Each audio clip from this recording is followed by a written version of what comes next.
Kiongozi wa chama cha ODM ambapo ni mheshimiwa Papa Raila Amolo Odinga Chakom Charateng Siburi Mang'ang'a Papa. Sisi kama Wakenya, ngoja tukuambie maneno mawili matatu. Tumeangalia katika nchi yetu, atuoni yanaenda sawa. Wewe ndio kiongozi rasmi, wa chama chetu cha ODM Papa. Papa, sisi tunanyenyekea kwako. Papa, sisi tunakulilia, sisi kama supporters wako. Tumeangalia, tumeona kuna wachumbe, tumeona kuna magavana, tumeona kuna maseneta, tumeona kuna viongozi mbalimbali katika chama chetu cha ODM ambapo wanaendelea kumsambulia mheshimiwa William Samoei Arap Ruto, ambapo hiyo si mzuri, na tumejaribu kuangalia na tumejaribu kulia na tumejaribu kusema tutasema namna gani, kwa sababu ukisikia umbwa zinafyeka inafaa usifunge kabisa. Kwa hivyo Papa, sisi tunakuja kwako, tunakuelezea, tunakuambia umbwa kama sinaanza kuvuka inafaa mwenyewe aambiwe asifunge, sisiende kuuma mpita njia ule alikuwa anapita njia Papa.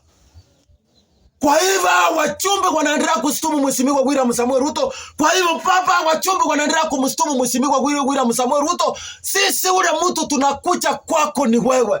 Uende ukae nao chini, uende uwaelezee na uamwambie waheshimu mheshimiwa William Samoei Ruto vile mliungana na yeye, sisi tunakubaliana naye. Kwa hivyo Papa, wewe Chakom Charateng Siburi Mang'ang'a, sisi tuwakuja kwako, tuwakulilia Papa.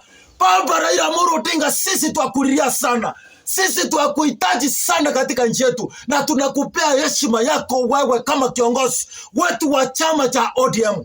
Ambia wachumba hawa nimetaja, ambia maseneta hawa nimetaja, ambia women rep hawa nimetaja, mpaka magavana wamupatie mheshimiwa William Samoei Ruto humble time na haya afanye kazi kama Wakenya wengine. Mheshimiwa Emilio Mwai Kibaki alipewa miaka yake 10 afanye, akafanya na akamaliza.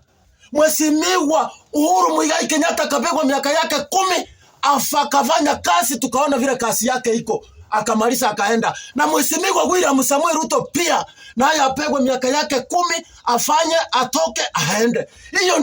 Hiyo ndio Kenya tunataka. Lakini sio viongozi kwenda kwa makanisa, sio viongozi kwenda kwa church, sio viongozi wanaenda sehemu mbalimbali fakishoni tofauti wakienda kumsambulia mheshimiwa William Samoei Ruto. Hiyo ni kutupea aibu sisi kama supporters wa chama cha ODM. Ndio maana nimekuja kwako Papa direct, na mimi najua hii message itakufikia na utaipata leo. Kwa hivyo enda ukae chini na maseneta wako, enda ukae chini na wachumbe wako, enda ukae chini na msie wako, waambie wamheshimu mheshimiwa William Samoei Ruto. Acha watukana, acha waambia mambo mbaya, lakini wao wakienda kwa mkutano wameanza kumsambulia mpaka sisi tukasanga, tukasema tutafanya namna gani. Ndio maana nimesimama kwa mitandao ya kijamii, mimi nikikulilia Papa kama supporters wa chama cha ODM. Mimi nimeona hiyo ni makosa kubwa sana. Viongozi wasima wanaenda kusimama kwa mikutano, wanaenda mpaka kwa matanga, wanaenda mpaka kwa makanisa, wanaenda kumsambulia mheshimiwa William Samoei Ruto, ambapo hiyo ni makosa. Hiyo sio Kenya tunataka. Na hiyo pia mheshimiwa William Samoei Ruto mumupatie humble time vile wale marais wengine walimaliza tamu yao, na haya atamaliza miaka yake 10 aende nyumbani, akaenda akapumzike. Kama mheshimiwa Uhuru Muigai Kenyatta saa hii anapumzika, na yeye pia apatiwe humble time apumzike, na yeye ndio rais kuanzia sasa hivi mpaka 2032.